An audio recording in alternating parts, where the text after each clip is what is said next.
नमस्कार, आप देख रहे हैं इंडिया वॉइस। मैं हूं आपके साथ जो इसमें बात करेंगे खबरों की। लखनऊ से बड़ी खबर सामने आ रही है। पेपर लीक मामले की जांच करेगी एसटीएफ। केस दर्ज होने से पहले टीम का हुआ था गठन। एसटीएफ के पास केस को ट्रांसफर करेगी पुलिस। तो ये बड़ी जानकारी लखनऊ से सामने आ रही है। आरओ पेपर भर्ती लीक की जांच करेगी एसटीएफ। तो अब जो है आरओ भर्ती पेपर लीक की जांच एसटीएफ करेगी और एसटीएफ के पास जो है केस ट्रांसफर पुलिस करेगी। तो एसटीएफ जो है मामले की जांच करेगी। पुलिस अब एसटीएफ के हवाले इस केस को करने जा रही है। केस दर्ज होने के पहले ही टीम का गठन कर दिया गया था। तो लखनऊ से ये जानकारी सामने आ रही है। पेपर लीक मामले की जांच एसटीएफ करेगी और केस दर्ज होने के पहले ही टीम का गठन कर दिया गया था। एसटीएफ के हवाले अब केस जो है ट्रांसफर पुलिस करने जा रही है। तो बड़ी जानकारी सामने आ रही है आरओ पेपर लीक को लेकर।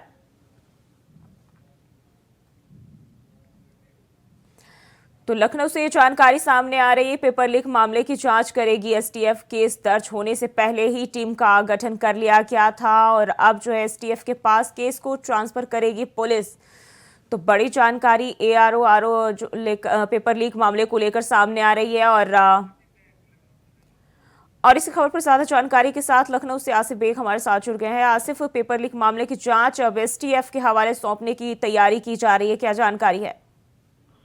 जी बिल्कुल, जो ही बता दूं कि पुलिस भर्ती परीक्षा पेपर लीक की तरह आरओ और एआरओ परीक्षा का पेपर भी लीक हो गया था। इस मामले में जब धरना प्रदर्शन शुरू हुआ तो यूपी सीएम योगी आदित्यनाथ ने पूरे मामले को गंभीरता से लेते हुए परीक्षा निरस्त करा दिया था और इस मामले में 6 महीने के भीतर ही परीक्षा दोबारा कराए जाने का आश्वासन यूपी सीएम योगी आदित्यनाथ ने दिया था। साथ ही साथ मामले की जांच एसटीएफ से कराए जाने की बात कही थी।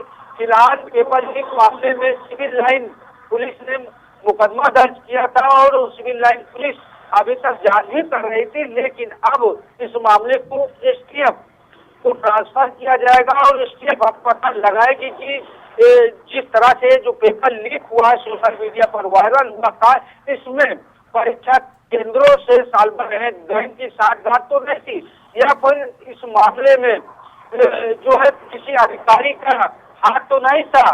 इसकी जांच जो है यूपी एसटीएफ करेगी। हालांकि इस मामले में लोक सेवा आयोग के परीक्षा नियंत्रक अजय तिवारी को यूपी सीएम ने हटा भी दिया था और इस मामले में यह भी कहा था कि जो भी होगा परीक्षा पर लीक मामले में उसके खिलाफ कठोर से कठोर कार्रवाई की जाएगी। अब इस पूरे मामले की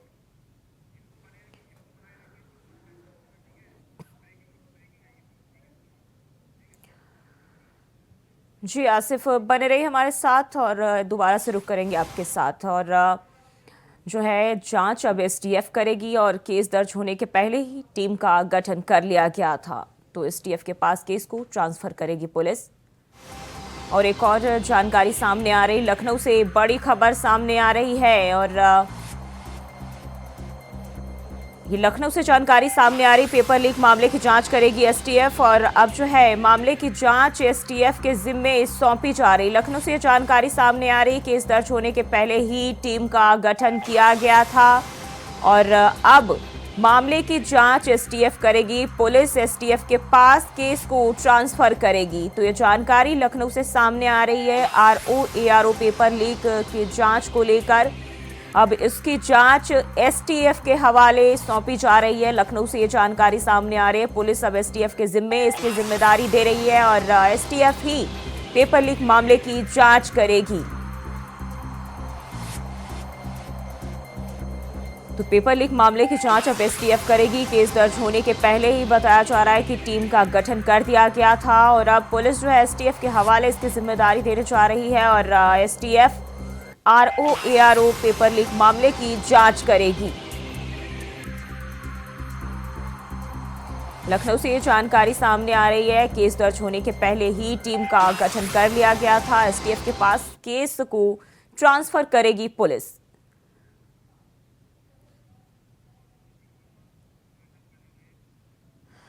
और मोहम्मद आसिफ हम लगातार हमारे साथ बने हुए। आसिफ, बताया जा रहा है कि केस दर्ज होने के पहले ही टीम का गठन कर लिया गया था और अब जो है इसकी जिम्मेदारी एसटीएफ के हवाले दी गई है। जी बिल्कुल, जो ही बता दूं कि आरओ परीक्षा पेपर लीक होने के बाद जिसे यूपी सीएम योगी आदित्यनाथ ने निरस्त कर दिया था और शुरुआती दौर में ही कह दिया था कि इस मामले की जांच अब यूपी एसटीएफ करेगी और यूपी एसटीएफ को जिम्मेदारी का एहसास पहले ही करा दिया गया था। अभी तक सिविल लाइन पुलिस इस मामले को दर्ज कर आगे की जांच में जुटी थी, लेकिन अब अहम फैसला लेते हुए यूपी सरकार ने अब इसकी जिम्मेदारी एसटीएफ को सौंप दी है और एडीजी अमिताभ यश ने अब एसटीएफ को पूरी तरह से एक्टिव कर दिया है और यह निर्देश दिया गया है कि जो परीक्षा पेपर लीक हुआ था उसमें किसी परीक्षा नियंत्रकों का तो हाथ नहीं है और साथ ही साथ एसटीएफ यह भी पता लगाएगी कि इस मामले में किसी अधिकारी या कर्मचारी की संलिप्तता तो नहीं है। और यह भी माना जा रहा है कि जिस तरह से पुलिस भर्ती परीक्षा पेपर लीक हुआ था उसमें सैकड़ों गिरफ्तारियां हुई, यहाँ तक कि पुलिस भर्ती परीक्षा पेपर लीक के तार बिहार से भी जुड़े थे। बिहार का एक सिपाही भी गिरफ्तार किया जा चुका है एसटीएफ की तरफ से। तो इसी तर्ज पर अब यूपी एसटीएफ पूरी तरह से एक्टिव हो गई है और इस केस को अब यूपी एसटीएफ हैंडल करेगी और जो भी इसके पीछे का भी हाथ है उनका पता लगाकर पुलिस एसटीएफ उनको गिरफ्तार कर जेल भेज देगी। जी आसिफ, इसको लेकर अभी तक कोई जानकारी सामने नहीं आई है कि इसमें जो संलिप्त कौन लोग थे, क्या नकल माफियाओं के कनेक्शन थे परीक्षा केंद्रों पर या फिर कोई इसको किसी अधिकारी के इसमें संलिप्त होने की खबर सामने नहीं आई अब तक। बिल्कुल, जो है इस मामले में अभी तक सिविल लाइन पुलिस जांच कर रही थी। जांच में सिविल लाइन पुलिस को कोई पुख्ता सबूत नहीं मिले थे। यही वजह है कि जल्द से जल्द अब इसकी जांच जो है यूपी एसटीएफ करेगी और यूपी एसटीएफ के निशाने पर नकल माफिया रहेंगे और वो अधिकारी रहेंगे जिसकी मिलीभगत और संलिप्तता के चलते जो है आम परीक्षा आरओ परीक्षा का पेपर लीक हो गया था। इसका भी अब एसटीएफ पूरी तरह से पता लगाएगी और शुरुआती दौर से ही अब एसटीएफ जांच करेगी। बारीकियों के साथ एसटीएफ को जांच करने का निर्देश भी एडीजी की तरफ से दिया गया है और माना यह भी जा रहा है कि जल्द से जल्द आरओ परीक्षा का पेपर जो लीक हुआ है उसके जो मास्टरमाइंड है और साथ ही साथ जो साल्वर गैंग है उनका पता एसटीएफ लगा लेगी। सूत्रों का यह भी कहना है कि यूपी एसटीएफ की यूपी की जितनी भी यूनिट है सबको एक्टिव कर दिया गया है और आज केस ट्रांसफर हो रहा है। उसके बाद जो है यूपी एसटीएफ जो है आगे की कार्रवाई करेगी और नकल माफियाओं पर शिकंजा कसेगी, क्योंकि यूपी सीएम योगी आदित्यनाथ ने शुरुआती दौर में ही कह दिया था कि इस मामले की जांच अब यूपी एसटीएफ करेगी। यूपी एसटीएफ अब जो है गहराई से छानबीन भी करेगी। हालांकि जांच ट्रांसफर होने के पहले भी यूपी एसटीएफ पूरी तरह से नजरें जो है गड़ाए थी। अब जो है यूपी एसटीएफ का एक्शन शुरू हो जाएगा। जी जूही। आसिफ, एक तरफ पुलिस भर्ती परीक्षा और दूसरी तरफ आरओ दोनों ही लीक जो है अचानक हुए, एक साथ ही हुए हैं कुछ दिनों के दरमियान, और ये पुलिस के लिए कितनी बड़ी चुनौती है इसको सॉल्व करना, इस मसले का। जी बिल्कुल, जो बता दूं कि जिस तरह से यूपी पुलिस भर्ती परीक्षा का पेपर लीक हुआ, फिर आरओ का परीक्षा पेपर लीक हुआ, इससे कहीं न कहीं जो है यूपी सरकार की साख पर बट्टा भी लगा है। तमाम प्रदर्शन भी हुए हैं। अगर इसमें गहराई से अगर देखें तो जिस तरह से यूपी पुलिस परीक्षा पेपर लीक हुआ, इसमें जो है प्रिंटिंग प्रेस से लेकर कई साल्वर गैंग सक्रिय थे जिन्हें गिरफ्तार कर जेल भेजा जा चुका है और भी यूपी एसटीएफ की जांच पुलिस भर्ती परीक्षा पेपर मामले में चल ही रही है। शासन ने रेणुका मिश्रा को हटा दिया, बोर्ड की जो अध्यक्ष थी उनके जगह पर राजीव कृष्णा को जिम्मेदारी सौंप दी है। तो कहीं न कहीं जो है बिना किसी कर्मचारी या अधिकारी के मिलीभगत से ये पेपर लीक होना असंभव दिखाई दे रहा है। तो ऐसे में जो है अब यूपी एसटीएफ आरओ परीक्षा में भी जांच करेगी और इनसे संबंधित जो भी अधिकारी और कर्मचारी हैं उन पर नजर रखेगी। सर्विलांस का सहारा लिया जाएगा और साथ ही साथ यूपी एसटीएफ अपने मुखबिर तंत्र से यह पता लगाने की कोशिश करेगी कि इसमें किसका हाथ था। जिस तरह से यह परीक्षा पेपर लीक हुआ है आरओ का, इसमें जो है सभी की निगाहें जो है इस परीक्षा पेपर मामले को लेकर गड़ी हुई है और यह जानना चाहती है कि आखिर इतना बड़ा जो है इस कर्म किसने कर डाला। जी जोड़ी जी आसिफ बने रहिए हमारे साथ, अगली खबर पे भी आपका रुख करेंगे। और बढ़ते आगे, लखनऊ से बड़ी खबर सामने आ रही। बीजेपी चुनाव प्रबंधन समिति की अहम बैठक आज बीजेपी चुनाव प्रबंधन समिति की अहम बैठक है। बीजेपी प्रदेश कार्यालय पर शाम 4 बजे बैठक होगी। यूपी की 80 सीटों को जीतने की रणनीति बनाई जाएगी। मंत्रिमंडल विस्तार के बाद बीजेपी चुनावी मोड में, प्रदेश का चुनावी चक्रव्यूह भेदने की बनेगी रणनीति। तो ये बड़ी जानकारी लखनऊ से सामने आ रही है। चुनाव प्रबंधन समिति के संयोजक बैठक में मौजूद रहेंगे। सह संयोजक जितिन प्रसाद भी बैठक में शामिल होंगे। वहीं समिति के सदस्य जेपीएस राठौर भी इसमें शामिल होंगे। चुनावी समर में बूथ प्रबंधन, नामांकन सभा पर मंथन किया जाएगा। रैलियों, सभाओं और रोड शो की तैयारियों पर भी विचार विमर्श किया जाएगा। तो इस बैठक में रैलियों और रोड शो की तैयारियों पर भी विचार विमर्श किया जाएगा। और चुनाव को लेकर जो ये बैठक काफी अहम मानी जा रही है और बीजेपी चुनावी मोड में जो है अभी फिलहाल दिखाई दे रही है। और यूपी की 80 सीटों को लेकर जो है रणनीति इस बैठक में बनाई जाएगी। तो शाम 4 बजे प्रदेश कार्यालय पर बैठक का आयोजन किया जाएगा। और मोहम्मद आसिफ लगातार हमारे साथ बने हुए। आसिफ, बीजेपी चुनाव प्रबंधन समिति की आज अहम बैठक होनी है, कब से बैठक शुरू होगी, क्या कुछ होने वाला है? जी बिल्कुल, मैं बता दूं कि बीजेपी चुनाव प्रबंधन समिति की बैठक आज प्रदेश कार्यालय पर होनी है और शाम 4 बजे यह बैठक आहूत की गई है। यह बैठक शुरू होगी जिसमें प्रमुख रूप से जितिन प्रसाद मौजूद रहेंगे और बैठक का मकसद यह है कि लोकसभा चुनाव में जो यूपी की 80 सीटें हैं इस पर किस तरह कब्जा किया जाए, या मास्टर प्लान जो है बीजेपी चुनाव प्रबंधन समिति तय करेगी। और साथ ही साथ रोड शो, जनसभा और रैली को लेकर जो है एक खाता तैयार किया जाएगा और कहाँ किस तरह की रैली करनी है, कहाँ जो है रोड शो करना है और साथ ही साथ रैलियों में किस तरह भीड़ इकट्ठी करनी है, इस बैठक के जरिए जो है तय किया जाएगा, विचार विमर्श किया जाएगा। और बता दूं जो ही कि यूपी की 80 सीटों को लेकर जो है मुकाबला भी काफी दिलचस्प होने वाला है, क्योंकि एक तरफ जहां इंडिया गठबंधन यूपी की 80 सीटों को जीतने का दम भर रही, वहीं बीजेपी भी अब जो है पूरी तरह से एक्टिव मोड में आ गया और बीजेपी का यह भी दावा है कि यूपी की 80 सीटों पर बीजेपी का कब्जा होगा। हालांकि अब यह देखने वाली बात होगी कि किसकी नया पाल लगती है लोकसभा चुनाव में, कौन यूपी का जो है सुल्तान बनेगा।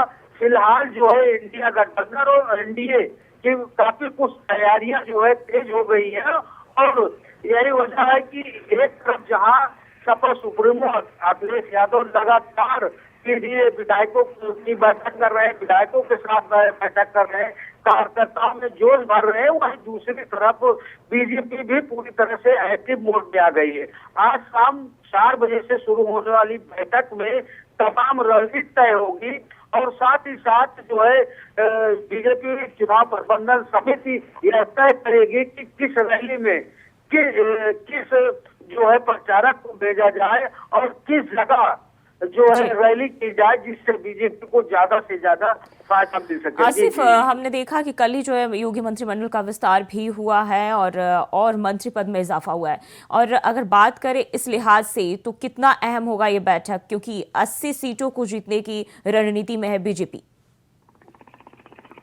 जी बिल्कुल, जो बता दूं कि बीजेपी ने 400 पार का नारा पहले ही दिया है और यूपी की बात करें तो यूपी में 80 सीटों पर जीतने का बीजेपी दम भर रही है और जिस तरह से जो है बीजेपी का प्लान है उससे कहीं ना कहीं जो है मजबूती भी बीजेपी को मिलती दिखाई दे रही है, क्योंकि कल ही यूपी कैबिनेट का विस्तार हुआ जिसमें दारा सिंह, ओम प्रकाश राजभर समेत कईयों को मंत्री पद की शपथ दिलाई गई और यह मंत्री पद की शपथ जो है चुनाव के ठीक पहले दिलाना कहीं ना कहीं बीजेपी को अपने आप को मजबूत करना दिखाना है, क्योंकि इस मंत्रिमंडल में जो है सहयोगी पार्टी रालोद के साथ साथ सुभाषपा अध्यक्ष ओम प्रकाश राजभर को भी मंत्री बनाया गया है।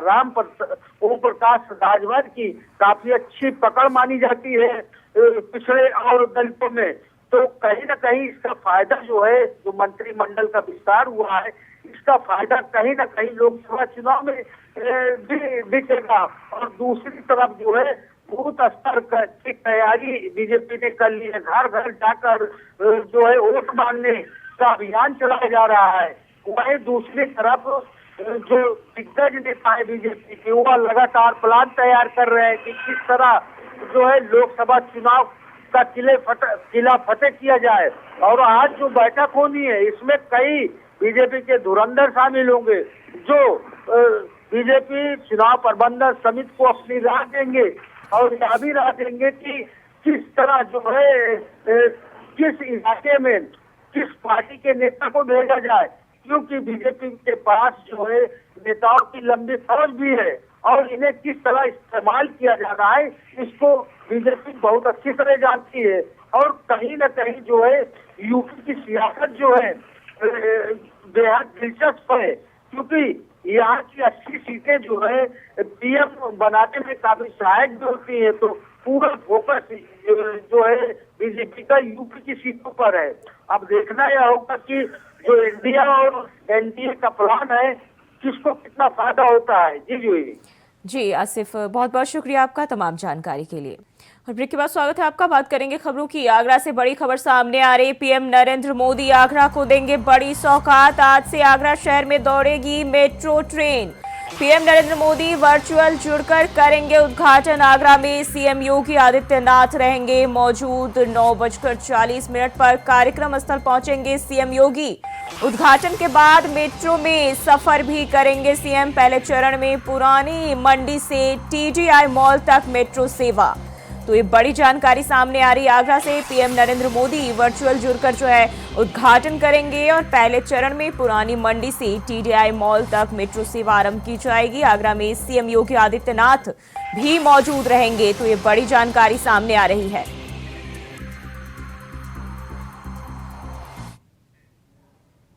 और बढ़ते हैं आगे। उत्तर प्रदेश की सबसे हॉट लोकसभा सीट गाजीपुर में चुनावी सरगर्मियां तेज है। गाजीपुर सीट का समीकरण आज तक कोई नहीं समझ पाया। मसला ये है कि राजनीतिक पंडित हैरान हो जाते हैं, क्योंकि यहाँ की नब्ज पकड़ना बेहद मुश्किल हो जाता है। इसलिए गाजीपुर में क्या कहते हैं वोटर्स, इंडिया वॉइस ने जाना ग्राउंड रिपोर्ट।